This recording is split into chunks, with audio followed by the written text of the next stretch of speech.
It is the ban and restricted announcement today, and there have been some pretty big shakeups. Some things have not been banned, whereas there have actually been some unbannings in Modern and in Legacy. Let's get into it. Right, so today we've got the ban and restricted announcement. Now, I must say I am a massive Modern player. I play a ton of Modern. It is my main format indeed, and there have been some big changes. Obviously, we've had the Pro Tour that's recently happened. We have amazing performances from the Rakdos deck, Tron and Rhinos.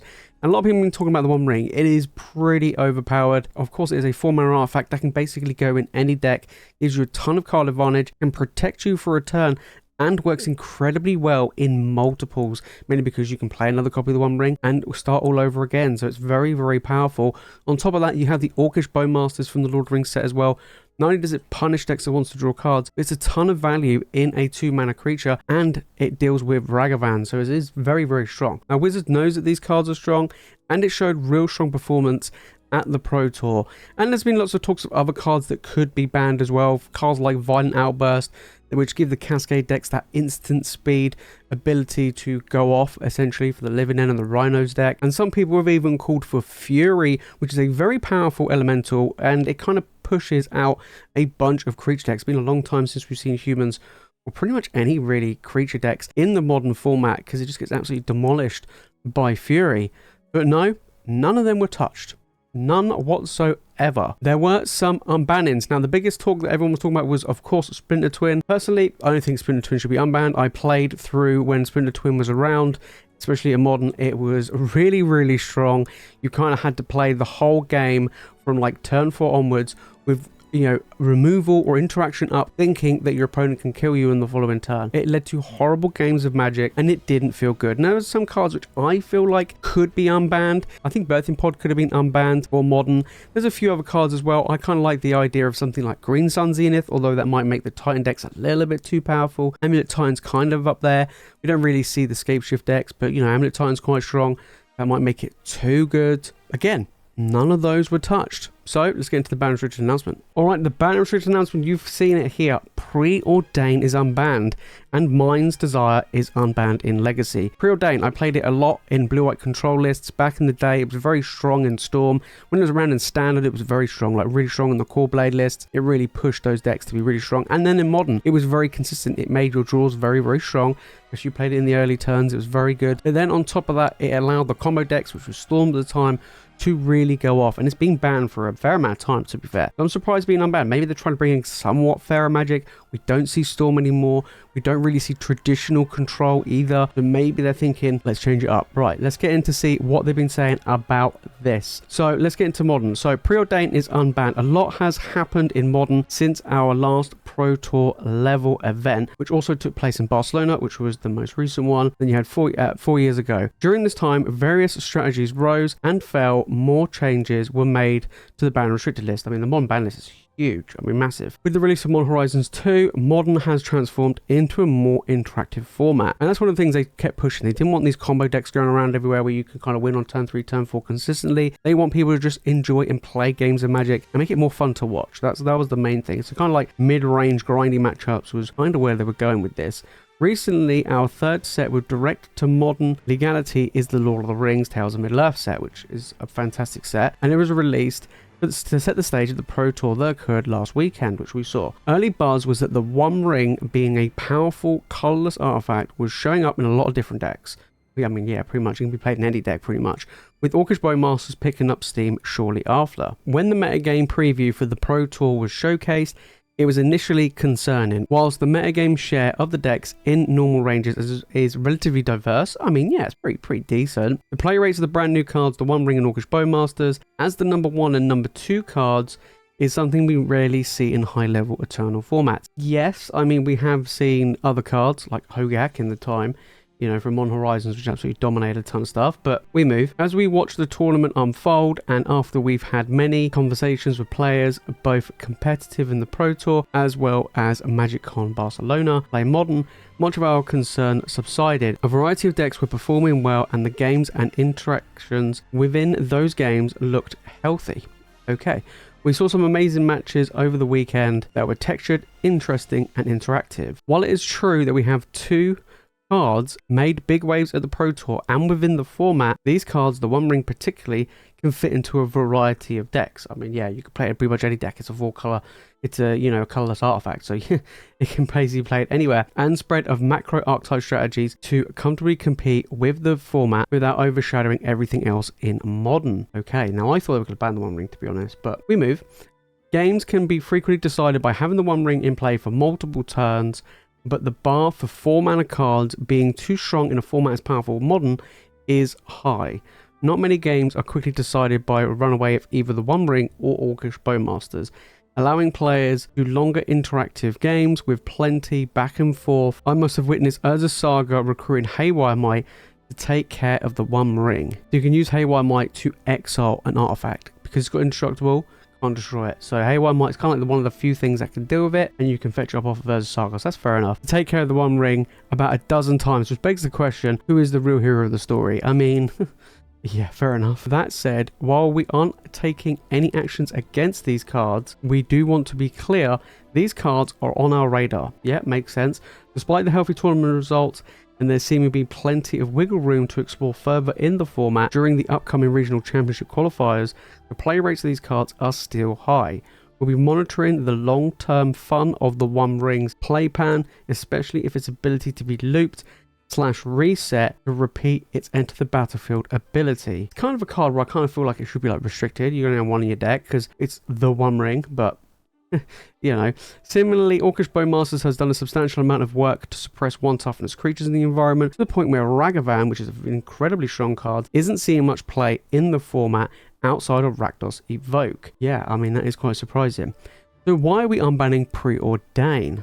Okay, let's get to it. While it's not something that we do not often are interested in finding opportunities to reduce the size of the Modern ban list, that's interesting, when we believe it will make the format more fun and provide players with more options. As I noted at the top, a lot has changed in the format in the last 4 years, even more so since 2011. It's really been that long, when Preordain was banned. Now I remember playing Preordain. If you're not too sure what Preordain is, it's a 1 blue, scry 2, draw a card, sorcery.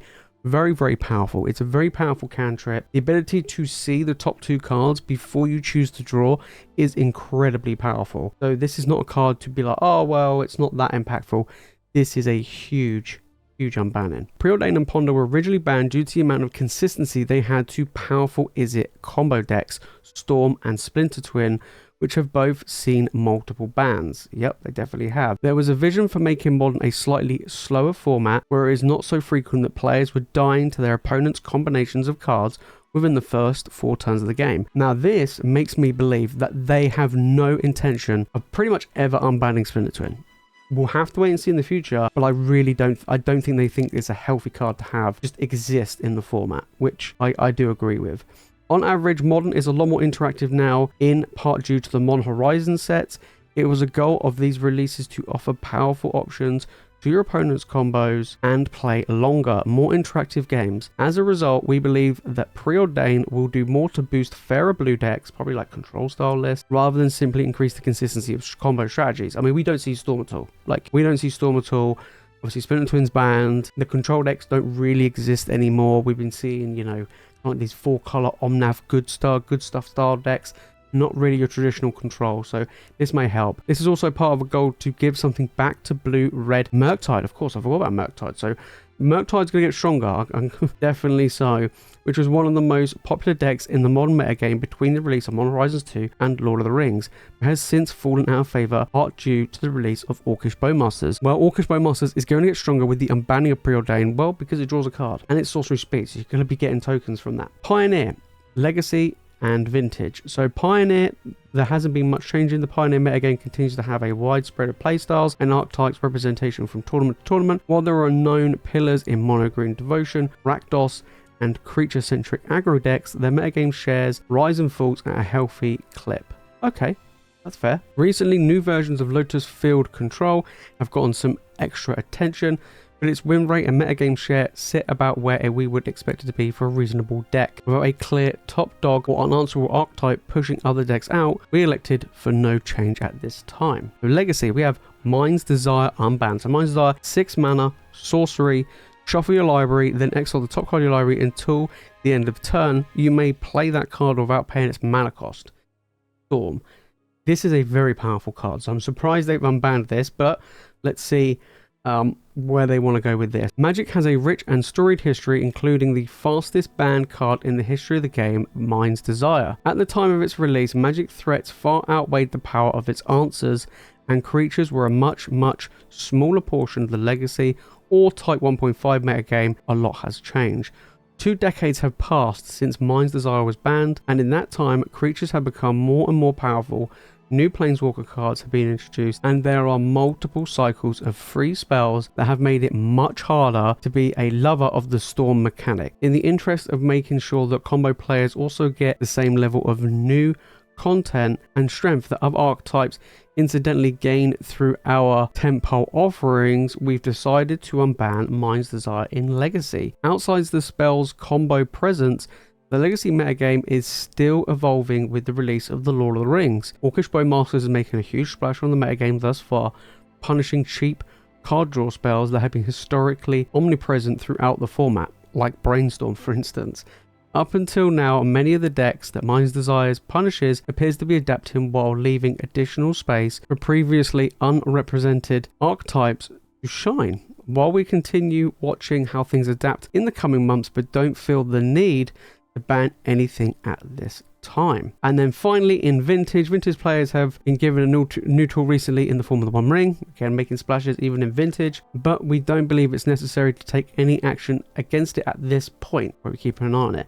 Despite having some of the baggage that many powerful artifacts do in the format, we believe that players are still exploring its potential in the format. We would like to see where it sells. Urza Saga has also cemented itself as a powerhouse for these decks, but we're generally happy with the portions of the metagame they occur, relative to decks like Doomsday, Mono White Initiative, and Fairer Blue archetypes.